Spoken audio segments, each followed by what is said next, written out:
I never thought I'd develop Stockholm Syndrome for someone who massacred my essays with red ink every day, but here we are. It all started when Mrs. Bennett, my AP English literature teacher, announced our peer review partners for the semester. I was half asleep in my usual back row seat, thinking about the basketball game that afternoon, when I heard my name, James Mitchell and Emma Chen. My head snapped up so fast I nearly gave myself whiplash. Emma Chen, the Emma Chen. Editor-in-chief of the school newspaper, president of the creative writing club, and notorious grammar perfectionist. The girl who once wrote a 3-page letter to the school board about the misuse of semicolons in our student handbook.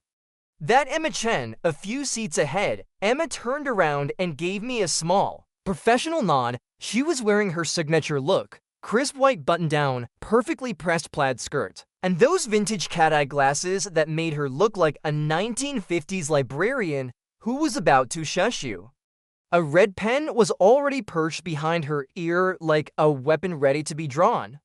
I slumped further in my seat. This was going to be a disaster. See, it's not that I was bad at English, I actually loved reading. And my essays usually earn solid B+S, but Emma Chen operated on a completely different level. She probably color-coded her breakfast and wrote poetry in perfect iambic pentameter for fun for this semester's partnership. Mrs. Bennett continued, either oblivious to or amused by my visible distress. You'll be reviewing each other's essays before final submission. Think of your partner as your personal editor. This will count for 30% of your grade. 30%. My basketball scholarship dreams flashed before my eyes. After class, Emma cornered me before I could escape. We should set up a schedule, she said, pulling out a planner that was probably more organized than my entire life. I like to review essays at least 3 days before they're due to allow time for revisions. Sure, I manage. Whatever works for you. She pushed her glasses up her nose, studying me like I was a particularly challenging thesis statement. How about after school in the library? I'm there every day anyway. I have basketball practice, I said quickly, but I'm free during lunch. Perfect. We can meet in the English classroom. Mrs. Bennett said we could use it. She wrote something in her planner with decisive strokes. Bring your rough draft of the Gatsby analysis tomorrow. And James, yeah, please use proper paragraph formatting this time. I've seen your previous essays. With that ominous statement, she turned and walked away, her ballet flats making no sound on the linoleum floor. I watched her go, wondering if it was too late to transfer to AP Physics instead. At least there were right answers in physics. The next day, I arrived at the English classroom clutching my laptop and a hastily printed draft of my Gatsby essay. I'd actually stayed up late working on it, which was a first. Something about knowing Emma Chen would be reading it made me want to at least try to impress her. She was already there, of course, sitting primly at a desk with her infamous red pen ready. A half-eaten sandwich sat forgotten beside her. She flipped through what looked like college brochures. "You're 2 minutes late," she said without looking up. "Sorry." The lunch line was, "It's fine. Let's see what you've got." I handed over my essay, trying not to feel like I was facing a firing squad. Emma adjusted her glasses and began to read. The next 10 minutes were excruciating. Her expression didn't change as her eyes moved across the page, but her red pen was moving constantly, making little marks that looked like battle wounds on my carefully crafted paragraphs. Finally, she looked up. Well, it's not terrible. Coming from Emma Chen, this was practically a standing ovation. Really? Your analysis of the green light symbolism is actually quite insightful, she said, though she made it sound like this surprised her. But your comma usage is giving me anxiety, and you have a concerning tendency to start sentences with however. She slid the paper back to me. It looked like it was bleeding. Read through my comments, make the corrections, and bring it back tomorrow. We'll do another pass before the final version is due. I stared at the sea of red marks. All of these by tomorrow. She raised an eyebrow. Would you prefer to fail? No, but then I'll see you tomorrow. She stood up, gathering her things with efficient movements. Oh, and James, yeah, your basketball metaphor in the third paragraph. A small smile played at the corners of her mouth. That was actually clever, even if it was grammatically incorrect. Before I could process this unexpected compliment, she was gone, leaving behind only the faint scent of jasmine and a paper that looked like it had been attacked by a red-inked vendetta. That night, as I worked through her corrections, I started to notice something strange. Her comments weren't just about grammar and punctuation. Between the stern reminders about semicolon usage and paragraph transitions, there were other notes. This is an interesting perspective. Expand on it. Your voice really comes through here. Made me laugh but fixed the run-on sentence. They were ... encouraging in a very Emma Chen way, sure, but encouraging nonetheless. She wasn't just correcting my mistakes. She was actually engaging with my ideas. I found myself rewriting sections not just to fix the technical errors, but to develop the thoughts she'd highlighted. Before I knew it, it was 2 a.m. and I'd practically rewritten the entire essay. The next day, I arrived at the English classroom 5 minutes early. Emma was already there, because of course she was. "You look terrible," she observed as I dropped into the seat across from her. "Thanks, I was up late fixing the essay." Something flickered across her face, concern, guilt. Before her professional mask slipped back into place, well, let's see if it was worth the lost sleep. I handed over the new draft, fighting the urge to cross my fingers under the desk. I'd never cared this much about an essay before, and I wasn't entirely sure why I cared now. That was a lie. I knew exactly why. Every time Emma made one of her little surprised HM sounds while reading, I felt like I'd scored a three-pointer in a championship game. This time, she read more slowly, and the red pen made fewer appearances. When she finally looked up, there was something different in her expression. "This is ... double quotes." She paused, as if choosing her words carefully. "Significantly better. Yeah. Your analysis of Gatsby's relationship with time is particularly strong. And you fixed most of the comma splices." She tapped her red pen against the desk thoughtfully. "Though you still insist on starting sentences with however. I like however," I defended. "It's a good word. It's a crutch word. It's sophisticated. It's pretentious," says the girl who probably writes grocery lists in MLA format. To my complete shock, she laughed, not just a polite chuckle, but a real laugh that transformed her whole face. Her eyes crinkled at the corners, and for a moment, she looked less like the terrifying editor-in-chief and more like ...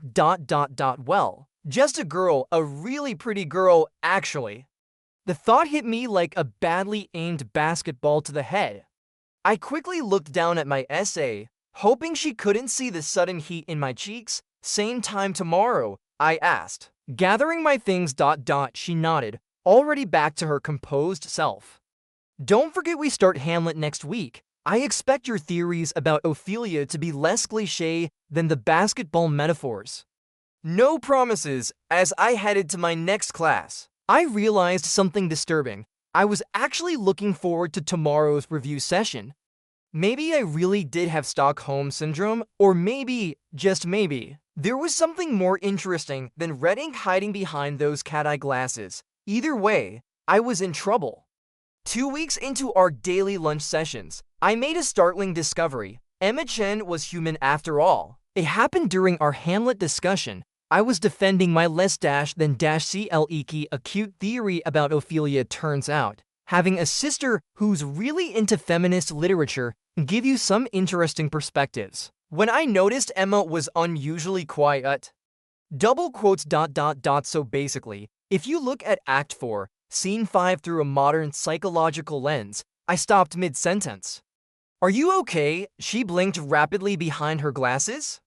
"I'm fine, continue." But she wasn't fine. Her normally pristine white shirt was slightly wrinkled, there were dark circles under her eyes, and most tellingly, her red pen lay untouched beside my essay. "Emma, what?" She straightened her glasses with an irritated gesture. "You haven't made a single correction in 10 minutes. And you just let me use basically in an academic discussion without comment. She slumped slightly, a movement so un-Emma-like that it actually scared me. The Columbia application is due next week, she said finally. I knew that was her dream school, and I've rewritten my personal essay 17 times. She pulled out a stack of papers from her bag. Each was covered in her own red marks. It's still not perfect. I reached for the essays, then hesitated. May I? She nodded, pushing them across the desk. As I read, I began to understand why Emma was so hard on herself. Her essay was brilliant, a beautifully crafted piece about her Chinese grandmother teaching her English through old American novels, and how it sparked her love for both languages. But every margin was filled with her own harsh criticisms. Emma, I said carefully, this is amazing. She made a dismissive noise. No, I'm serious, and I think I've earned the right to recognize good writing, considering how many times you've torn mine apart. That got a small smile out of her. Your writing isn't terrible, it's just ... double quotes. Grammatically challenged, creatively unrestrained, I laughed. Was that actually a compliment hidden in criticism? Who are you and what have you done with Emma Chen? Shut up, but she was smiling properly now. I just meant that you write ... freely. You don't overthink every word choice like ... She gestured at her marked up essays. Like you're doing right now, she nodded miserably. I made a decision. Okay, we're doing something different today. What? We're going to write right now. No editing, no red pen, no overthinking. Just writing, but your Hamlet essay can wait. Consider this an emergency creative intervention? I pulled out 2 blank pieces of paper and handed one to her. 10 minutes, right about ... I looked around the classroom for inspiration and spotted the rain starting outside. Right about that moment when you know it's about to rain. You know, when everything gets quiet and the air feels different. That's not very academic, she protested. Exactly, no structure, no rules, no grammar police. Just right, she stared at the blank paper like it might bite her. Please, I gave her my best puppy dog eyes. The ones that usually worked on my sister when I wanted the last cookie. Think of it as a writing exercise for the good of literature. Maybe it was the stress of the Columbia application, or maybe my puppy dog eyes were better than I thought. But to my surprise, she picked up her pen, a blue one this time, and started writing. We wrote in silence for 10 minutes, accompanied only by the sound of rain against the windows and pens scratching on paper. I kept sneaking glances at Emma. She had a small crease between her eyebrows when she concentrated, and she tucked her hair behind her ear exactly the way she did when she was deep in editing mode. Not that I'd been paying attention to her habits or anything. When the 10 minutes were up, she immediately started to read over what she'd written, reaching for her red pen. Nope. I snatched the red pen away. No editing. We're going to read these out loud, exactly as they are. James Mitchell, if you think I'm going to read unedited work out loud, I'll go first. I cleared my throat dramatically. The rain comes with a warning. Not the meteorological kind, with fancy terms and percentage chances, but something older, something you feel in your bones. Like the memory of every storm that came before ... double quotes. I read my piece, complete with its run-on sentences and probably misused semicolons. When I finished, Emma was looking at me with an odd expression. That was ... double quotes. She paused, and I braced for criticism. Really beautiful. Even with the grammar mistakes, maybe ... double quotes. She smiled slightly, maybe because of them. Something warm bloomed in my chest. Your turn. She hesitated, then began to read. Her piece was gorgeous, all precise imagery and perfect rhythm, even unedited. She described the way clouds gathered like thoughts before speaking, how the world held its breath in anticipation. By the time she finished, the rain was falling steadily outside, as if it had been listening and decided to provide accompaniment. See, I said softly, perfect first drafts do exist. She shook her head, but she was smiling. This isn't a college application essay. No, it's better. It's you, writing without your inner editor screaming in your ear. I slid her college essays back across the desk. Maybe your Columbia essay doesn't need a 18th draft. Maybe it just needs you to trust your voice. She looked at me for a long moment, and I suddenly realized how close we were sitting. I could see little flecks of gold in her brown eyes, and that small crease was back between her eyebrows. The bell rang, making us both jump. I should ... She gestured vaguely at her bag. Yeah, me too. Basketball practice. We packed up in awkward silence. At the door, she paused. James, yeah.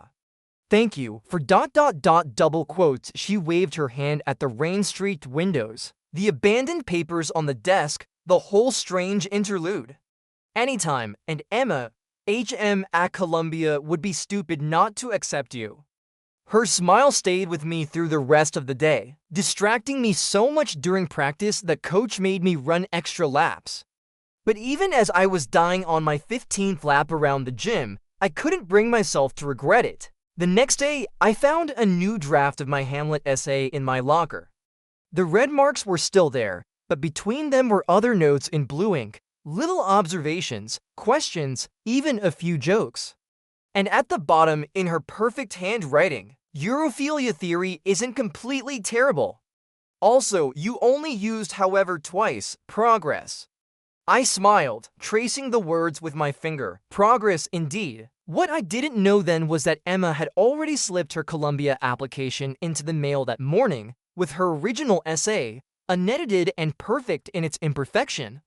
And she'd added a small note at the end, something about learning that sometimes the best writing comes from the heart, not the red pen. She didn't tell me this until much later, of course. But that's the thing about Emma Chen, she was always teaching me things, even when I didn't realize I was learning. Like how the scariest people sometimes have the kindest hearts. How perfect grammar isn't always perfect communication, and how sometimes the best stories start with a red pen and a really bad case of comma splices. There are certain universal truths about high school. Cafeteria food is always questionable, pop quizzes are invented by sadists, and the school newspaper room during deadline week is a war zone. I discovered that last one by accident. It was a Wednesday afternoon, and I was looking for Emma to review my latest essay. She hadn't been in the English classroom at lunch, which was unusual enough to be concerning. Emma Chen did not miss appointments, ever. I found her in the newspaper office, surrounded by what looked like a paper explosion. Red pens lay scattered across every surface like casualties of war. 3 different laptops were open around her, and she was frantically typing on one while talking into her phone. No, we cannot run the story about the cafeteria's mystery meat being alien protein.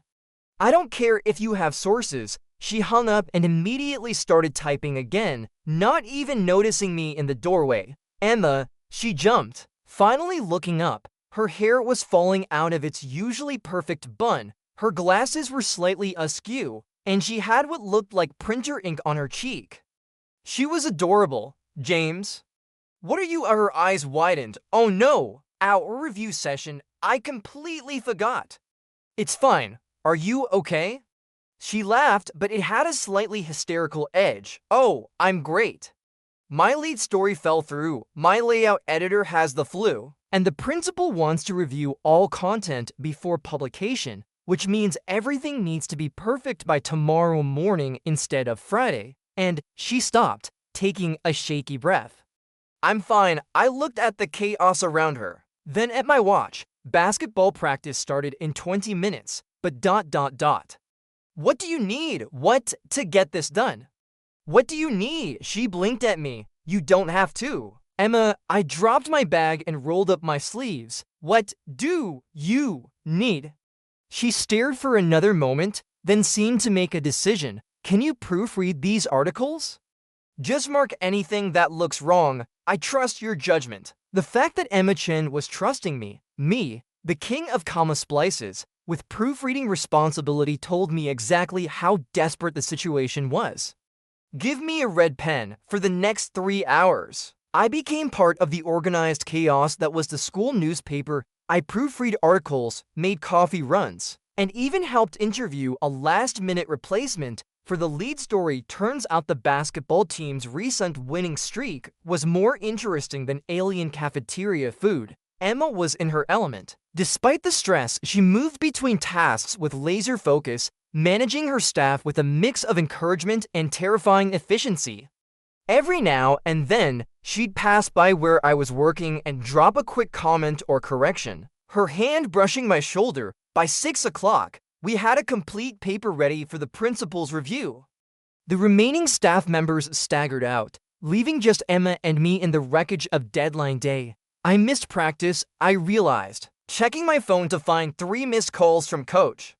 "Oh God, I'm so sorry." Emma looked horrified. "I didn't mean to. It's fine.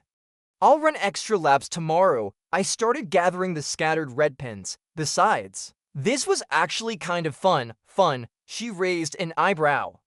"You think this chaos is fun?" "Yeah, it's like there's this energy, everyone working together to create something.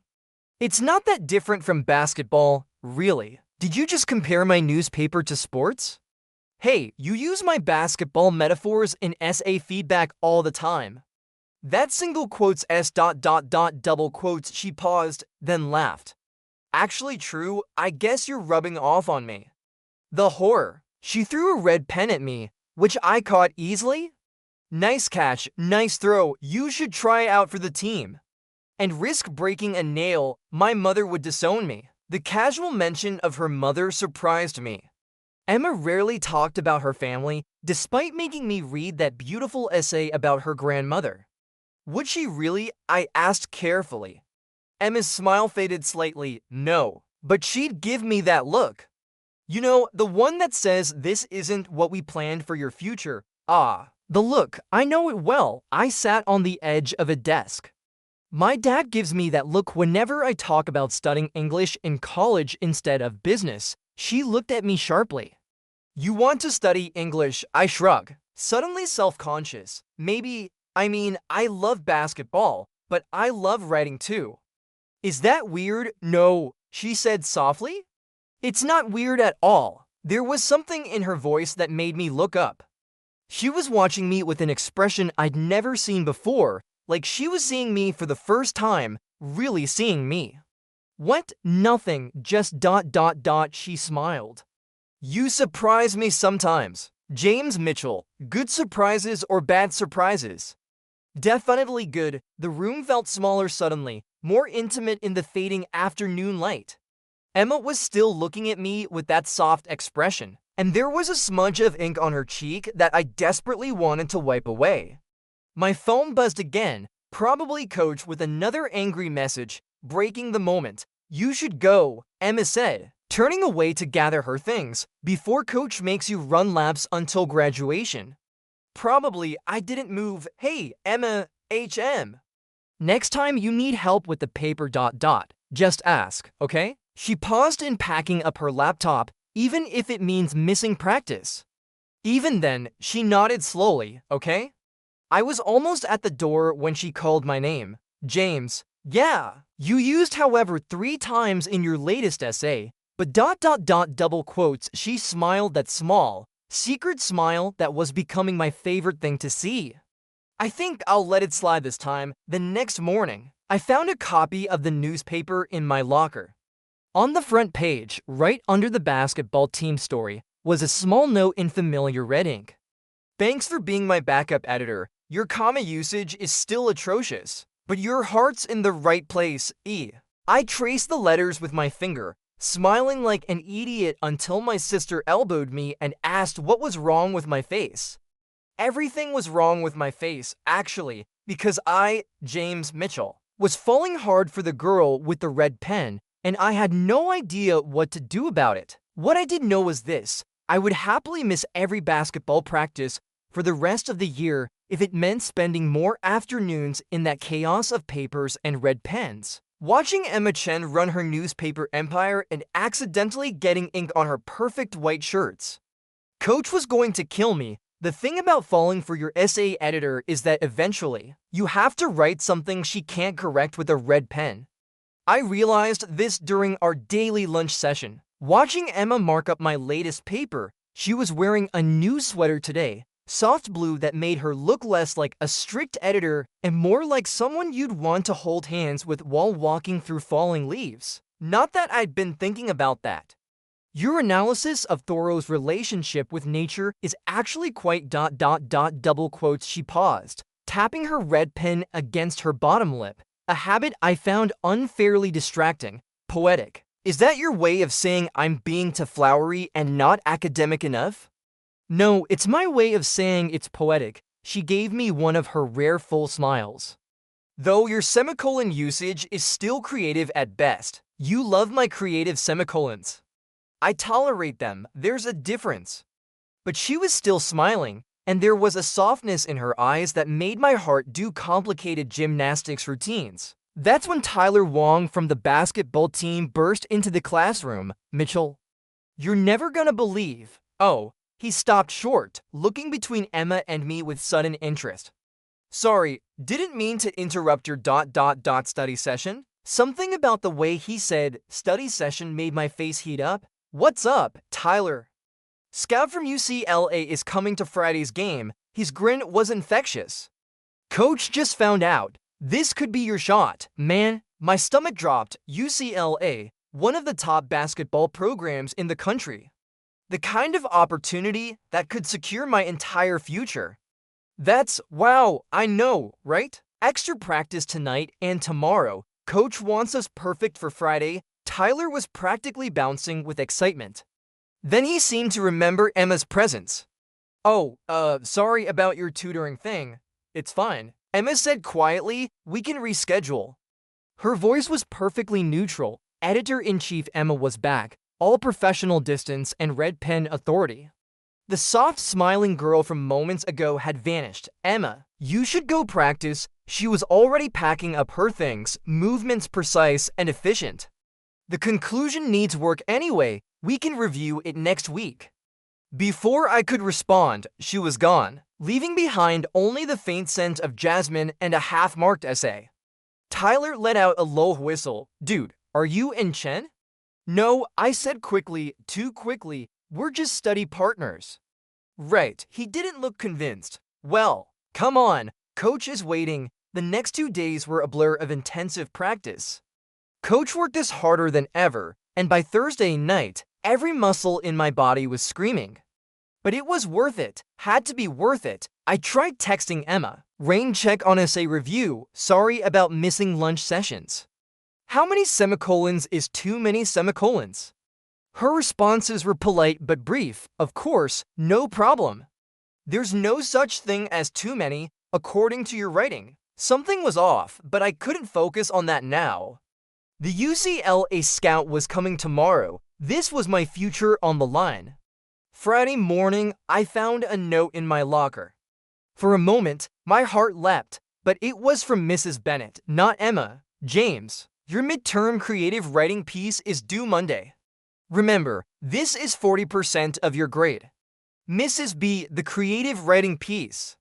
The one I was supposed to be working on all week. The one Emma was supposed to help me revise. The one I hadn't even started. Panic rose in my throat. Between extra practices and regular homework, I'd completely forgotten about it. And now I had exactly 3 days to write something worthy of both Mrs. Bennett's expectations and Emma's red pen. Speaking of Emma, she wasn't in AP Lit that day or newspaper class. Her absence felt like a missing punctuation mark, something small but crucial that threw off the entire sentence structure of my day. She's homesick. Sarah from the newspaper staff told me when I asked. Then she gave me an odd look. Didn't she tell you? No, she hadn't told me. When did she start not telling me things? The game that night should have been the highlight of my week. We were playing our biggest rivals. The UCLA scout was in the stands, and the gym was packed. Everything I'd worked for was right there, but as I warmed up, my eyes kept drifting to the empty seat in the bleachers where Emma usually sat during games. I hadn't even noticed when she'd started coming to watch, but somewhere along the way it had become normal to look up during free throws and see her there, pretending to read but actually watching over the top of her book. Focus, Mitchell. Coach yelled as I missed an easy layup. Right, focus, basketball now. Complicated feelings about grammar-obsessed editors later. We won the game. I even played well, minus 25 points, 8 assists. The kind of performance that gets noticed by college scouts. Everyone was celebrating in the locker room afterward, but I couldn't shake this nagging feeling that something was wrong. I checked my phone, no messages from Emma, making a decision. I skipped the post-game celebration and drove to Emma's house. I'd never been there before, but I knew the address from her college application essays. The porch light was on, and through the front window, I could see someone moving around in what looked like a study. Just as I was working up the courage to ring the doorbell, my phone buzzed. It was an email from Emma. Dear James, I'm attaching your essay with final corrections. Overall, it's strong work. Your creative voice really shines through, even if your technical execution sometimes lacks precision. I particularly enjoyed your metaphorical linking of Thoreau's Walden Pond to modern society's relationship with social media. Unexpected, but effective. I think this will conclude our peer review partnership. You've made excellent progress, and I'm confident you can handle future assignments independently. Besides, with basketball season intensifying, I'm sure your time will be better spent on training. Thank you for being an interesting student to work with. Your creative approach to semicolons will certainly stay with me. Best regards, Emma Chen. I stared at my phone, reading and rereading the email. It was perfectly written, grammatically flawless, and completely wrong. Because Emma Chen never said best regards, she wrote little notes in blue ink between her red corrections. She argued about Oxford commas and helped me brainstorm in the newspaper office and laughed at my terrible literary puns. She didn't write formal emails ending partnerships, unless she thought I was ending things first. Oh, I said out loud, suddenly understanding. Oh, I'm an idiot in trying to secure my basketball future. I'd somehow messed up the present. Emma thought I was choosing basketball over our whatever this was, over her. The porch light went out, and the figure in the study disappeared. I looked at my phone again, at that painfully formal email, and made another decision. I opened a new document and started typing, Dear Emma, this is my creative writing assignment for Mrs. Bennett's class.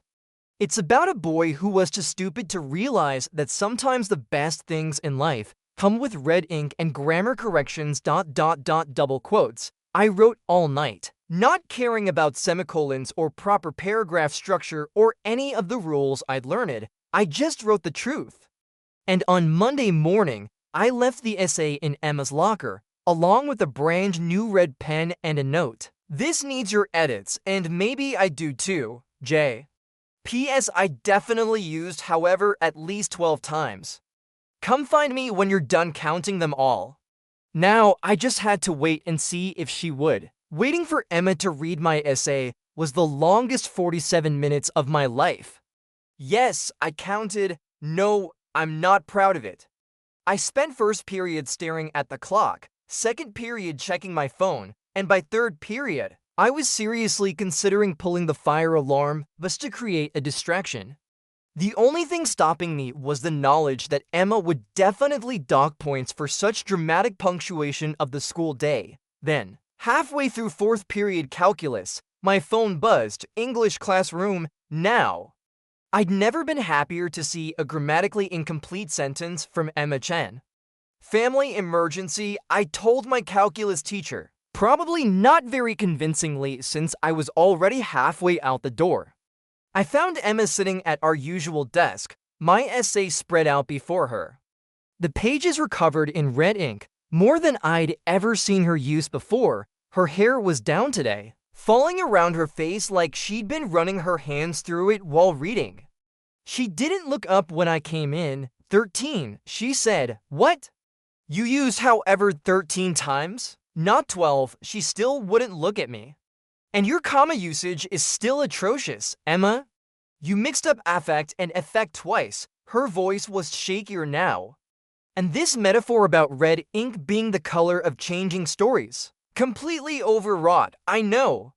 and comparing my editing style to a basketball defense strategy. Really, I was trying to speak your language and mine at the same time.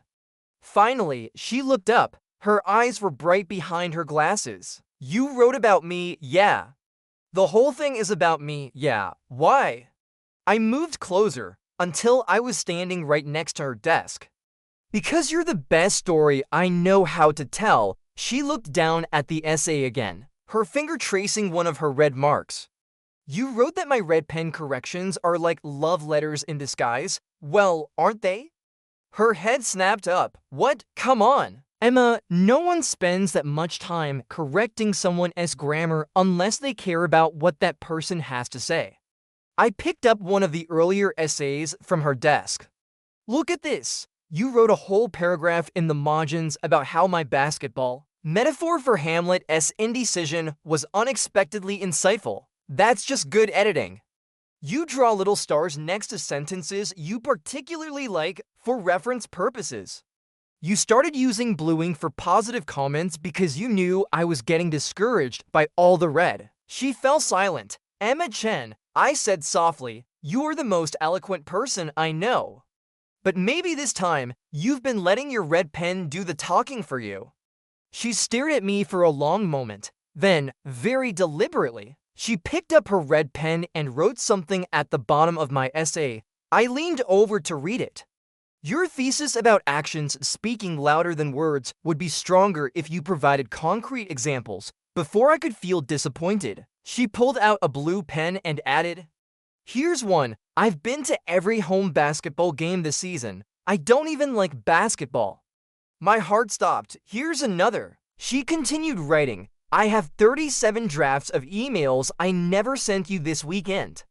Emma ... double quotes. One more example, she wrote, her hand shaking slightly. I keep a separate notebook for your literary analysis ideas because sometimes they're so unexpected and perfect that I want to remember them forever. She put down the pen and finally looked at me properly. Is that concrete enough for you? Instead of answering, I did something I'd been wanting to do for weeks. I reached out and gently wiped away the small red pen mark on her cheek, her classic editor's battle scar. You've got a little ... grammar correction on my face, something like that. We were very close now, close enough that I could see those gold flecks in her eyes again, could smell the familiar jasmine scent of her shampoo. James, yeah. Your basketball metaphors are still terrible, I know, and you really need to work on your transitions. I know that too, and I kissed her. It wasn't a perfect kiss. My glasses bumped against hers, and I'm pretty sure I knocked over her perfectly arranged red pens. But when she smiled against my lips and wound her arms around my neck, I decided that some things didn't need to be perfect to be right. When we finally pulled apart, she was looking at me with that soft expression I loved, but this time with something more, something that looked a lot like happiness. So I said, about that peer review partnership ... Oh, that's definitely over. She straightened her glasses primly, but she was still smiling. I can't possibly be objective about your writing anymore. No, but ... She pulled out a fresh piece of paper. I was thinking we could try a new kind of partnership. One with less editing and more ... double quotes, making out in the newspaper office. She threw a red pen at me. I caught it with a grin. I was going to say more creative collaboration, but ... double quotes, her cheeks went pink. That too, maybe, if you learn to use semicolons properly. Challenge accepted. Later that day, I found a note in my locker written in alternating red and blue ink. Dear James, your final draft needs work. But then again, all good stories do. That's why they have editors. Yours comes with a red pen and a habit of falling for basketball players who can't punctuate. Emma, P.S. The UCLA scout asked about your English grades. I might have told him about your unique literary perspective. You're welcome, I grinned, already planning my response, with exactly 0 uses of however, at least one perfectly placed semicolon. Because that's the thing about love stories, sometimes they need a few drafts to get right.